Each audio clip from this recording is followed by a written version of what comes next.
Welcome to the Fat Cats Rugby Podcast, bringing you candid rugby conversations, great interviews and insights into Ugandan rugby, and a touch of rugby in Africa and the world over. Fat Cats Rugby Podcast is a product of Fat Cats Media brand for all your audio-visual content needs and equipment hire. Hope you enjoy this episode. Welcome to an episode of the Fat Cats Podcast. We have a new sheriff in town, a new fly-half. I have been drafted considering Ruben fears cold weather and he has other things to participate in. We have a new guest here. We have a person who is very familiar in Chadondo territory. When you enter Chadondo, it says this is Buffalo territory. And we have one of their very own, Edgar Lemiraga, known as Coach Edgar. Nice to have you on the podcast. Thank you. Most people always get that name wrong. It's Yes. Lemiriga. Lemiriga. Oh, wow. Tongue twister, eh? Yes. Good to have you here. Many people don't know that you actually played for the national team. Could you just drive us through that, how you had your career in the beginning? Okay, I started rugby. Maybe I was one of the pioneers of Buffaloes. 1999, 2000 from high school. I remember the first coach was called Glenn Catmel, Samuzungu. I went ahead to play for Buffaloes, went to Heathens, played for Pirates at one point, came back to Heathens. Okay, before going to Heathens, I played for Pirates, then came back to Heathens, and went back to play for Buffaloes and started coaching them from 2012 to date. And I can say that I've handed over. There's a new sheriff in town, like you said, in Charles Onen. So I'm going to be more in the background to help him push the team further. Wow, But wonderful. with the national team, like you asked, yes, I did play mostly sevens under Tolbert Onyango. I did one Commonwealth game in 2006 in Melbourne, Australia. I did a couple of sevens tournaments in Dubai and South Africa. I did a qualifier in Tangier, in North Africa. I've played in Zambia, Zimbabwe. Yes, 15s I didn't play much. The best I did in 15s was the under 23 Uganda A, but I was more known for sevens rugby. Wow. When we promised you we'll be bringing you rugby royalty, we did not lie. From our last episode last week to now, this episode this week, we have rugby royalty, especially in the coaching field and sevens. Good.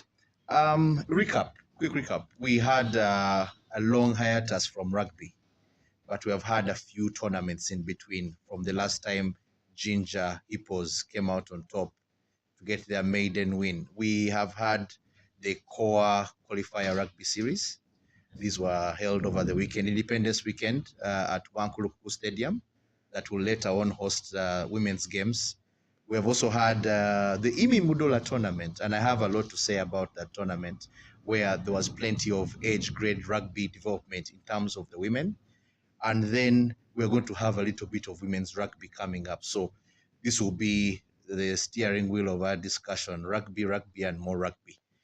Well, before we start, we would want to send a shout out to our venue sponsor, that is Fred and Winnie B&B, greatly described on Google as a true oasis in Kampala, luxurious homestay and spot-on ambience for a value for money proposition.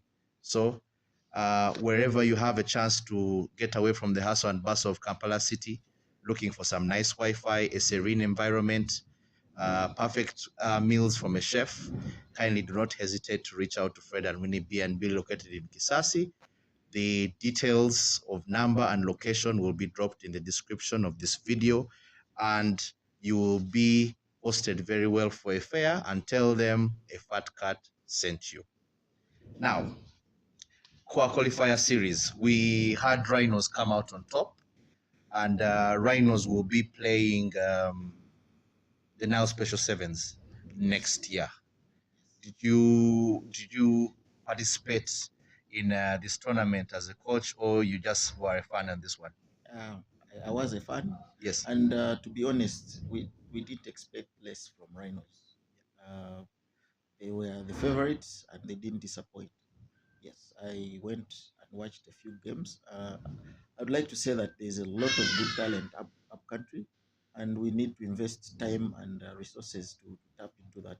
It's the size, the height, the speed we're all looking for. I saw a couple of good boys. I joked with someone recently that now that I'm moving on from being a full-time coach in Buffaloes and doing other things, one thing I would like to do is actually go and spot talent up country, pick those boys, give coaching clinics. Maybe one day I'll ask for a wild card and ask for to field the team in one of the series. A combination of someone from Arua, Barara, Tororo, mention it, just a wild card to see to show the world that we actually have naturals in Uganda rugby players. Yeah. So to the Uganda Rugby Union, we have a TIO here, a TIO, a talent identification officer. In the event that you need any talent to be identified, here is your guy. Rhinos came out on top of in that tournament. We saw a video on Twitter where there was a basketball pass in the air before they eventually scored a try, and they will be in the series next year, where they managed to beat up on Elgon Wolves from Bale 1912 at Wankulukuku Stadium. As you said, you were a fan. Describe the turf, considering women were going to play there in a few weeks' time. To be honest, a couple of the fans are asking questions. Why take rugby to Wankulukuku? Take this from me. I was there. It is one of the best turfs to host this tournament. And let's not shy away from going to Wankulukuku to support the ladies when the time comes. Please go in big numbers. They need our support. The pitch is very lovely, actually. It was my first time to go there, but it's a very beautiful place. Please come support the ladies. We need to do this. Well, you've heard it from the coach himself. Let's go. The Immy Mudoola Cup.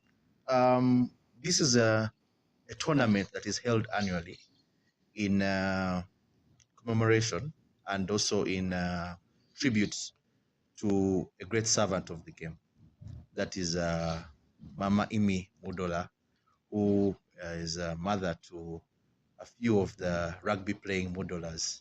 That is Fred, Timothy, and Charlotte. That is not a few to me.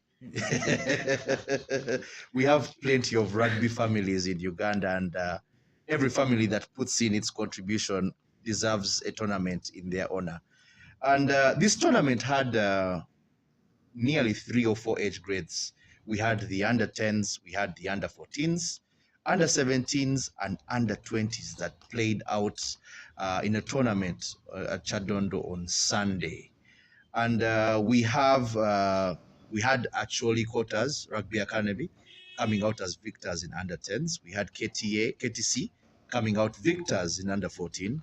We had under 17 won by the Chadondo Peacocks. I don't know if the Kalolis at Chadondo are feeling aggrieved by the choice of name Peacocks as opposed to Kalolis. And then under 20, we had the ladies ones coming out on top. Considering you weren't, you were the other side at Wankulukuku, maybe I could take lead on this and just say this is a tournament that is second edition this year, and it's hosted in commemoration and in tribute to Mama Immy Mudoola. She was present to see of the girls who participated and give out accolades to those who came out on top. Now, we outsourced some of our research as fat cats to our Helen Butebe, and she gave us some tidbits of information about this tournament and the contribution Immy Mudoola has done to the game. She was part of the pioneers in pushing women's rugby in Chadondo when it was introduced, I think, in 2002, 2003.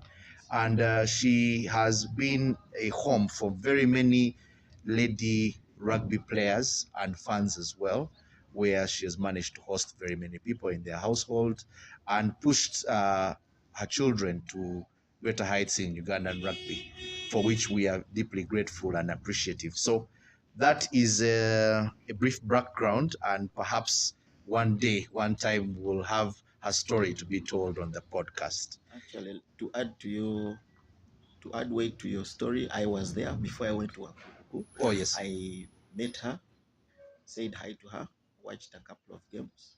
Very impressive. The future of the ladies' game is actually very bright. If you ask me, the easiest way we can raise our flag, I know the national sevens team is doing it, is through the ladies. If we throw our weight there, and yes, the future is very bright. I watched a couple of games. We have lots of good talent. We just need to keep them together and give them the resources they need. And thanks again to Mama Immy. When you talk about talent identification, I think that's one of the things that has helped Ugandan rugby spur its growth of late. We have had, especially when you look at the men's section, when you had tag rugby, being able to develop talented players, the likes of Norbert Okenyi, Philip Okorach, Aaron Oforoth, and very many others. And what critical steps do we need to do as a union, as coaches, as fans, to grow the ladies' game to the point where it can be self-sustaining? To start with, we need to support them in terms of resources. Resources, most people think it's only money, but coaches, qualified coaches, referees, management in those different clubs up country, it looks like, for lack of a better word, the ladies are in quotes neglected, but that's not the case. I'll speak for the union as well. I don't want to be coach, but yeah, we can actually support the ladies better in some of those areas. Of course, the money aspect takes lead here because everything will call for money. But yes, thanks to people like Mama Imi, these tournaments are exposing the talent, and now we need to go ahead and follow up with the kids we have identified. For example, personally, I think there's not enough follow up between age grade and the players who are transitioning into proper contact rugby. If we could get the systems running, as basic as the university league, intensify the schools tournaments, I think we'll get it right. For all the podcasts we have had, we always come back to that issue, how to grow the game. I hope we can pick a few lessons from this and grow the game. It's important that you mentioned that it's not just money. I was told by Helen that even Immy Mudoola has facilitated aspects of kits as well, to kids playing apparel that can be able to, one, you know how a new jersey, Buffaloes, your new jerseys all the time, how they cause fanfare at Chadondo and on the timeline on Twitter. So those such contributions are very critical for the game to grow. And fans out there watching, we hope that you can pick a leaf, and we'll also tell you on any initiatives that need to be done to help grow the game of Ugandan rugby, especially for the women. Now that you've actually hinted on Buffaloes as new jersey, tomorrow we'll be launching our new kit, home and away. I think it is exciting. There's something that is coming. Watch out for it, and I can't wait myself. Wonderful. So, Buffalo Nation, take note, a jersey unveiling is going to take place at Chadondo on Thursday, so don't miss out. It's actually going to take place at the Toyota offices. Wow, okay. But you will not miss anything. Activate your notifications on the Buffalo's Twitter pages, and you'll get wind of what you have to put on come Saturday. Now, talking about Buffaloes, let's usher the conversation on the Buffalo Sevens. One, this is Buffalo's first circuit to ever host, correct? Correct. So many fans need to know what to expect going into this seventh circuit. It's the final circuit. There's been a lot of up and downs on the table, at the top, at the summit of the table, and also at the bottom of the table. So, what do we rugby fans expect coming into this weekend at Chadwell?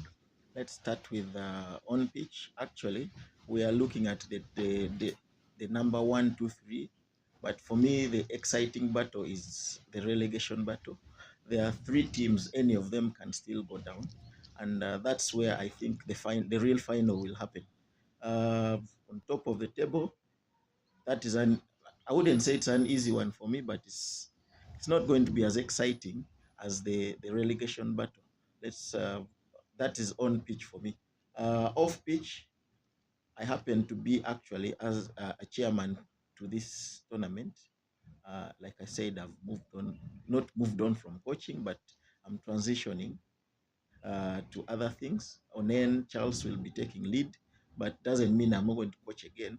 So I happen to put up my hand to chair this committee, the organizing committee at Buffalo's Stroke Chadondo, to make this happen. I will tell you for a fact that close your eyes, picture what happened at the Africa Sevens, minus the rains, of course. Yes. Have that picture in your mind and come knowing that you're going to have something similar this weekend. Yeah. Rain aside, we now trust Chadondo's capability to handle rain. We have rainmakers, and if they don't work that day, we have Big Phil, who is responsible for doing away the water on the pitch. Actually, people from Singapore have consulted him as well. Someone told me that if you fail to get those guys, you are the next best. My skills are going to be looked into.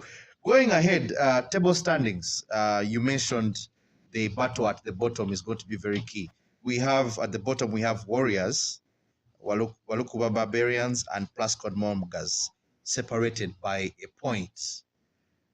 Mongas at 57, Barbarians and Warriors tied at 58. This is going to be one hell of a battle, considering the groups that they're in. Warriors is in Pool A against Hippos, Rhinos and Jaguars. Walukuba is in Pool B with KOBs, Buffaloes, and Tanzania selected has been replaced, to my information, by Stallions. Yes. And then Mongas is going to be with Stanbic Black Pirates, Sailors, Box in Pool D. Question is, will your team survive the drop? Rhinos are waiting. They're participating in the tournament, but they're waiting to see who is going to take the drop and they can replace them. Now, to the summit of the table, we have Ginger Hippos leading the pack with 109 points. We have Heathens with 102. And KOBs, who started slowly, are down in third with 93 points. And this appears to be a 2-horse race, but we can throw in a third one and add in KOBs. What do you have to say about the top? How is it going to be like? You're right. KOBs stands a very slim chance, but for now I'll concentrate on the top 2. With my mathematics here, I think Ginger Hippos stands the bigger chance to take it. All they have to do is finish 1, 2, 3, even if Heathens wins it.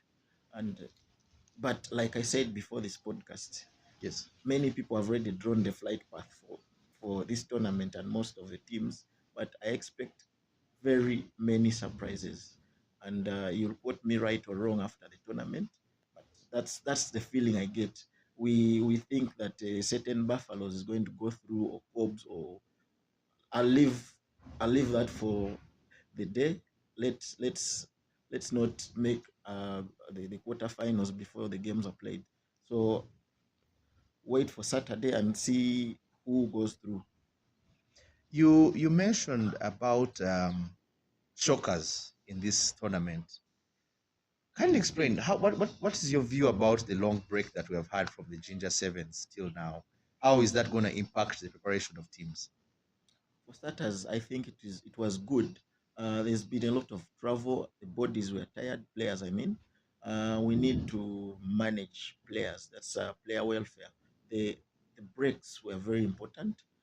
I believe by now those who are injured are back, so that we are going to have full strength sides to give you the quality of rugby that you expect to see on Saturday. Bodies are rejuvenated, and we expect the crackers on pitch and the shockers that I'm talking about. Uh, there's no sure team for me to top any pool here. That I insist. There's no sure team, but let's wait for the day. Yes, Safari Sevens. Safari Sevens were cancelled by Kenya Rugby Union. So we expect full strength sides from all the teams that are going to participate. Is that correct? Correct. Okay. Now, considering we've discussed the standings and what's at stake in regards to the tournament, I would want to pick out a few games. Correct me if I'm wrong. I want to pick out a few games that I think are going to have the crowd on their feet when these teams face off. Round one, I think a very critical game that needs to be watched is Impis versus Rams. True. Both teams have had fascinating turn-ups in different circuits. There is this video of Michael Kalyango making rounds of Henry Sekuye and Emma Katuntu of Impis. So we expect a round two of that battle between Impis and Rams. And I think maybe considering Warriors up for relegation, I think Rhinos Warriors at 11 a.m. in round one is also going to be another hot-heated affair between both clubs. Very true. That's a must-watch game. Then round two would highlight perhaps Heathens Rams as well.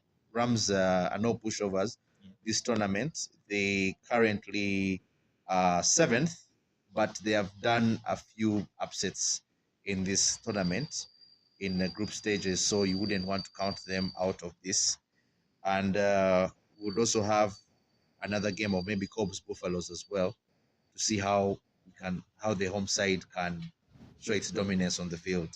And then when we come to round three, you'd look at Impis Heathens at 3:40, and then maybe another one for Warriors survival chances, that is against Ginger Hippos at 5 p.m. I think there's a game you've missed in round three. Mongas Pirates is always an exciting game to watch. You never know who will take the day. Oh yes, and Mongas, considering they're also fighting for their lives, they will also have to face that battle with the early promisers, who are now just looking at the bunch and seeing where they can come and steal third from KOBs. Yeah, so going ahead with that, now I come to the fanfare, the Nigos affair. What do we expect in terms of action off the field? Like I said earlier, close your eyes and visualize what happened at the Africa Rugby Sevens. We intend to bring that picture back to Chadondo this weekend, not the rain, I insist. We'll have a stage. We'll have a stage with two artists on Saturday and two different artists on Sunday. So we will not give you a repeat of the artists. And then we'll have a food court and a food court towards the washing bay, where we intend to give you a giant screen, yeah, and a chilling area. You can go and watch the games on screen if you want to watch the replays or chill with the bidet. Come and watch live action. Then we will have lots to eat, lots to drink. It's going to be a full carnival. Like I said, just visualize what happened during the Africa Rugby Sevens. Well, if you attended the Rugby Africa Sevens, I was there.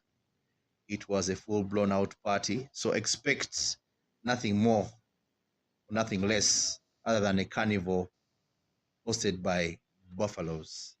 Now, the elephant in the room, Ginger Hippos. Can they go all the way? Can Heathens, the Chadondo best side, pull up an upset. You mentioned that all Hippos need to do is finish third. How can there be an upset, or how can we prepare ourselves for a Hippos win? Hippos need to take each game at a time. Every game is a final for them. Make the quarter, make the semi, and go past the semi. That is it. If they fail to go past the semi, they have to make sure that they take the third place. I think that it will be sealed and stamped for them. If they do below Waters, Heathens wins it, it's all over. So we still have an exciting battle at the top to see. And like I said, I hope they will not be too confident. Personally, I'm actually excited that they're on top. They are the most consistent team. I think they have played the biggest number of finals this tournament. Yes. Winning the last one. Kudos to them. I believe they deserve it. They do deserve it. Well, so Hippos, the blueprint has been given by the coach. Play every game like a final, reach the semis, win that, and you win gold. At times, teams, when they finish a semi-final of that nature and they are well aware that they have won the tournament, tend to be lax in the final. Picture an event like Uganda, Zimbabwe in Africa Sevens, where we knew we had reached the World Cup and we had a chance for gold, but we kept on pushing. What advice would you give the Buffaloes in the events they reach the final? The Buffaloes, we are home. We have the crowd. We have everything in our play. New coach, probably new kit, new fans. Why not? I think we stand a chance in this as well. And any word to the Hippos as they go ahead and their fans? They have a caravan of fans who move all the way from Ginger, and they are trying to distort the status quo up there with Pirates Strong and Heathens Tuko. What do you have to say for their fans and the players as well as they wait for their final bow in the Nile Special 7 circuit? I, as the chairman of the organizing committee, I'll be waiting for you at the gate. You're welcome. Come in big numbers. Let's all enjoy the game. Whoever wins will win. Whoever loses will lose. There's always another day to have another fight. And the beauty about this is after this game, as rugby players and fans, you find everyone seated together like brothers and sisters. And let's keep that spirit up there. Wonderful. I would want to bring in the women's rugby. We have a tournament in roughly about 2 weeks' time. That is the Rugby Women's Africa Cup, where Uganda is pooled against Zambia and Kenya. As a former coach of the ladies' side, going into this tournament, what key indicators are you looking for, considering the ladies have not played in a while, apart from the sevens they played early this year? The ladies are actually a very talented side. Yes, one of the undoings is game time, continuous games. But the time I coached them, I for the World Cup in South Africa, we had not played rugby, 15s rugby in about I think 4, 5, 6 years, and I was given a task to prepare a side first for the Elgon Cup. I think it was less than a month, if more than a month, 6 weeks. We went to Kisumu. We performed very well. Forget the results. We came back for round 2 at Chadondo. We still lost that game, but what I was looking out for was not the scores. We reduced the scores, and afterwards, I remember talking to the coach of Kenya, asked me, "What have you changed in just 1 week?" I said, "Believe talking to them." When we met Kenya again in South Africa, believe me, it was a different story. The first half ended 3-0. Even guys in the team did not believe, fans did not believe that happened. Second half, there was something that happened. Maybe I'll not discuss it here. Then that's when Kenya took advantage. But all I'll tell you is that Uganda ladies rugby team is very, very good side. If we could put up such a performance against Kenya with all their 7 stars, and we didn't even play rugby in that long while, then I think you've played a lot more rugby after that. This is your time. You can beat Kenya, you can beat Zimbabwe, and I think we can qualify to the next round. Well, it's important that you raise the aspect of potential. And maybe for those who don't know, the women's game has grown over time from when it was introduced in the early 2000s, and how they have managed to create as many clubs as possible. You had the Thunderbirds starting out as the pioneer club, and then all of a sudden you have the Sharks, the Avengers, you have very many teams, Black Pearls, you have the Panthers, you have the Iwis. Teams are consistently growing, and you're having the age grade rugby. Are we going to go back to the days when women's rugby in Uganda was at its peak? The days of Christine Kizito, Helen Buteme, and also considering that they once were the first team to go for a World Cup in Ugandan competitive sport. Yes, if we continue with this trajectory, I believe so. And you've mentioned a very good point here that the teams are increasing in number, and I'd want to see this continue. If we have as many teams, which means there's much more games for the ladies, which just gets them better. That is one of the areas that we need to look at. Give them more game time, and before you know it, will be spoiled for choice in selecting the best side that should represent us. Okay, wonderful. Early on today, the women's rugby team was selected.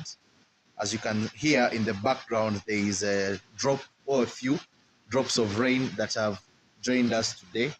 Perhaps the compromise Chadondo and the rainmaker have made is that the rain will fall today and not on Saturday and Sunday. So a few players have been picked, a 25 lady squad led by Peace Lekeru as captain. We have Charlotte Mudoola, Lydia Namubiru, Nanyondo Angela, Rita Naduga, Christina Kelo, Aisha Nachitio, Grace Auma, Yvonne Najuma, Faith Namoga, Agnes Nakuya, Irene Zige, who is known as Ziggy, Winnie Atiang, Cabrin Chiravo, Mary Gloria Ayot, Immaculate Nisima, and many others. A producer will put the team on the page, and you can have that for your eyes. Now, going ahead, we will have a podcast specifically addressing the preparation of the women and how we best believe their chances going into this tournament. That will be next week. We have seen the fans take a lead drive when it comes to funding of the women's sport. It's a little bit neglected, but now Special has come on board. We have Protea on board now. We have Renzori. So the ladies are getting the sponsorship deals that in the past were not really a thing of the days. But now we have very many sponsors on board, and hopefully we can have more jumping in. As a fan, considering former coach and now fan, what do you think needs to change for the women's game to grow adequately to attract as many sponsors? I think we are on the right track. More and more teams are coming on board. The more teams we have, the more games, and a reason for sponsors to come on board. Sponsors normally look out for visibility. If I remember, there was a time the ladies league was only 3 teams or so. I don't think you as a sponsor would be very happy to sponsor a league that's going to last just 1 month versus many teams of say 20, where a league is going to last for over 6, 5, 4 months. So I think we're on the right track. Let's have as many teams grow out there. Kudos to people like Mama Immy. That project is not going to let us down. That is only one way to increase the number of teams that will give us more games for the ladies to improve as themselves, and also to attract sponsors to be part of the ladies game. Wow. That's wise words from Coach Edgar. As we wrap up here, we will just let you know that there's a fundraising drive that's ongoing on in regards to financing transport for fans to come, girls from other schools to come and watch their mentors in the game. And we will post this on our podcast channels. Thank you very much for watching the podcast today. From Coach Edgar and myself, we sign out.